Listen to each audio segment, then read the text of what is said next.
Yes, people. Welcome back to your daily Liverpool transfer news update. Today we are talking at transferred. Hugo Ekitike, could he be on the way to Newcastle?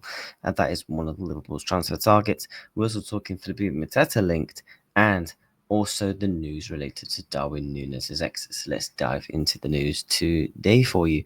So this is Fabrizio Romano's update on Hugo Ekitike. The negotiations between Newcastle and Action Transfer for Hugo Ekitike remain underway. As revealed last week and confirmed today, talks between all parties involved ongoing, discussing financial package on both clubs and players' side. That has also been confirmed because Newcastle are pushing now to sign the deal and they are pushing to reach an agreement on personal terms with the forward. What does this mean for Liverpool? Because we've all said for weeks and weeks and weeks it's either going to be Alexander Isak or Hugo Ekitike. After we know Delap's, your Jokeres's, your Joao Pedro's, they're all getting sold to move into other clubs. What are Liverpool going to do? As of right now, in my opinion, I thought Hugo Ekitike will be the most realistic remained option. But now we've gone to Newcastle. What does that mean for Liverpool? Does that mean Isak is available? Does that mean Eddie Howe is going to do a two-striker partnership? But well, I guess we are going to find out in the coming recent weeks whether Liverpool do really try and push for Alexander Isak's signature, and they do continue on the talks. As we know, there has been many reports that Liverpool still want to go in for Alexander Isak. Now, I do think this is going to be very, very interesting as to what is going to happen here. But we're going to have to wait and see what happens there.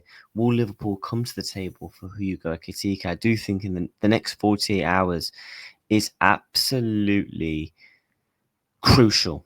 It's absolutely crucial. Now, I know PRs are experts, but Newcastle are spending 154 million quid on Ekitike, Elanga, Trafford, and possibly another one in there. That's 140 million. Now, I can't remember what Newcastle's PSR rules are like before the 1st of July. Most people are thinking potentially a big sale, a big one potentially.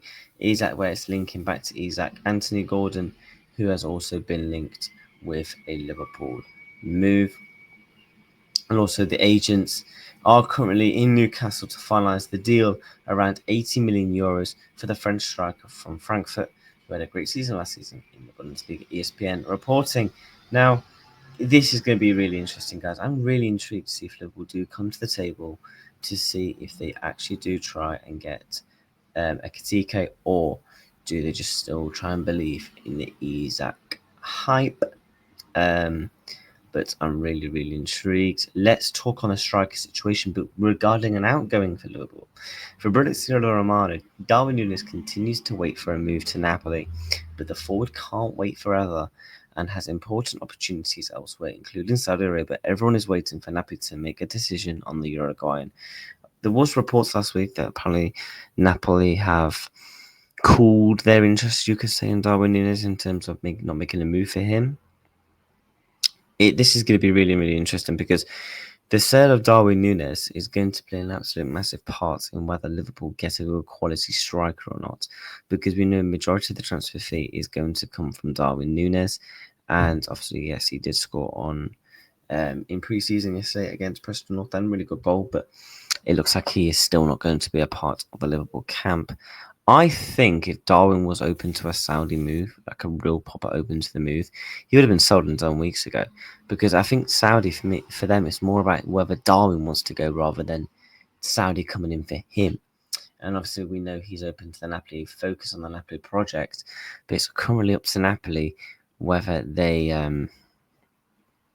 push for the move or not. This was an interesting story that we did all wake up to this morning. Was reports are coming out that French striker Philippe Mateta and his representatives met with Liverpool in Paris in the last few days. Now, my instant thoughts on, Mateta and the links, I would definitely take Mateta at Liverpool. I genuinely would, because this is a player that's got, I believe, 1 year left on his contract. He's still, 28 years old, just turned 28. And now, what I mean why I would take him is if he was coming as a good, rotatable squad option, I think it would be a brilliant piece of business, mainly due to the fact of last season he scored 14 goals and 2 assists, 16 goals and 5 assists the season before. And he also scored 3 goals in the EFL Cup. Also won Palace their first major trophy as his career at Crystal Palace. This would be a really good move. Now, it more depends on the price. In terms of the overall package of the player and the personal terms, I don't think it'd be too difficult. You come to Liverpool Football Club, you're on 50 grand a week. We'll probably give you a pay increase by 20 to 30 grand. And then it's more about just on the wage structure type of things. But we know we are currently in talks with Crystal Palace for Mark Gahey as well. I could you guys see potentially 80 million for the pair of them? I think that'd be brilliant business. I won't mind paying 40 for both. Maybe you can get Mateta for slightly cheaper because he's 20 years old. Gahey's obviously English centre back, England international, so his natural price is going to be more. But I would hope for Mateta it could be slightly cheaper for a player that's got 1 year left in his contract. Palace have to think of this side of things. That look, yes, Gahey and Mateta are quality for us, but we could potentially get upwards of £80 million in and reinvest that whole back into the squad. Or in a year's time, maybe we don't do as well, maybe potentially next season, you never know, and lose them both on a free. These are the situations that Crystal Palace currently have to think about as a club, whether they're going to sell Mark Gahey and Felipe Mateta as well.